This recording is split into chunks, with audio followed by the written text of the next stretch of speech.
Good day and welcome to Tech News, where every technological issue is being addressed.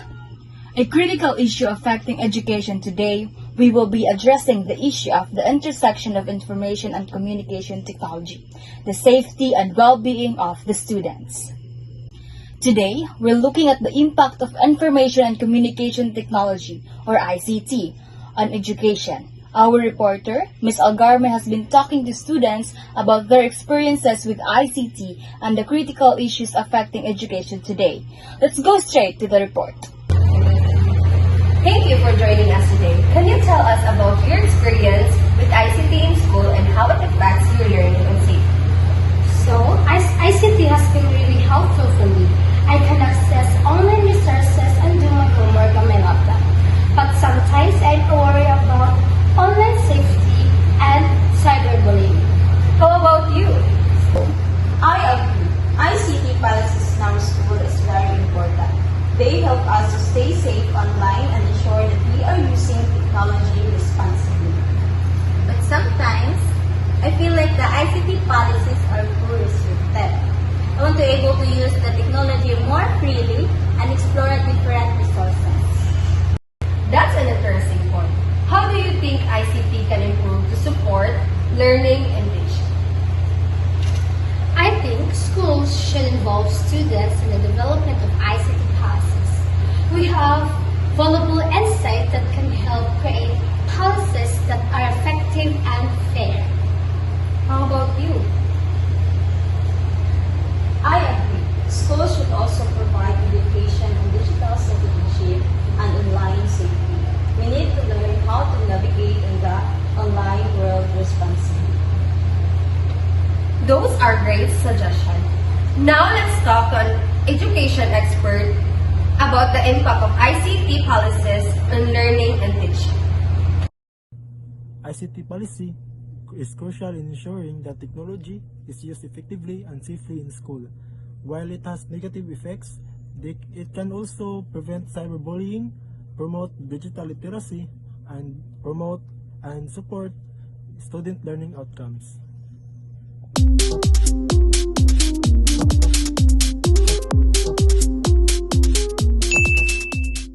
We'll continue to explore this topic and bring you more updates.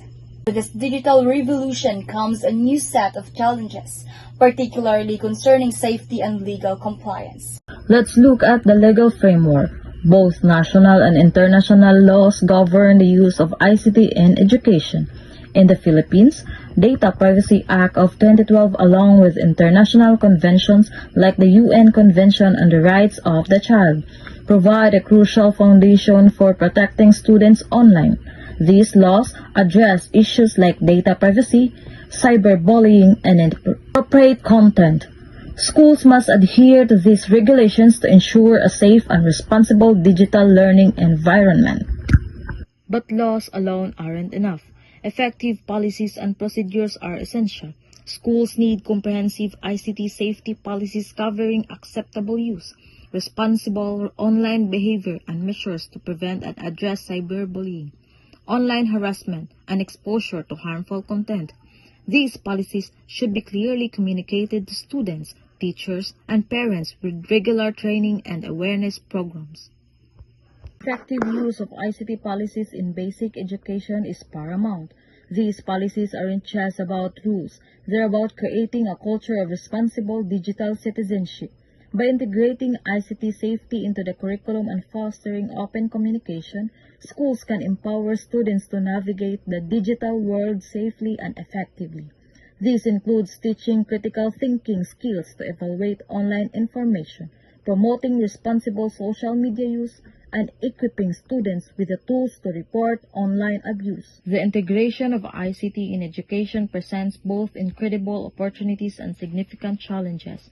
By prioritizing the development and implementation of ICT policies, coupled with ongoing education and awareness, we can ensure that technology serves as a powerful tool for learning while safeguarding the well-being of the students.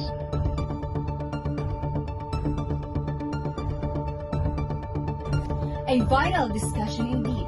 Thank you for that insightful report. Remember, parents and educators play a crucial role in creating a safe and responsible digital environment. We encourage you to learn more about relevant laws and policies to engage in open conversations with your children about online safety. That's all for today, and good day.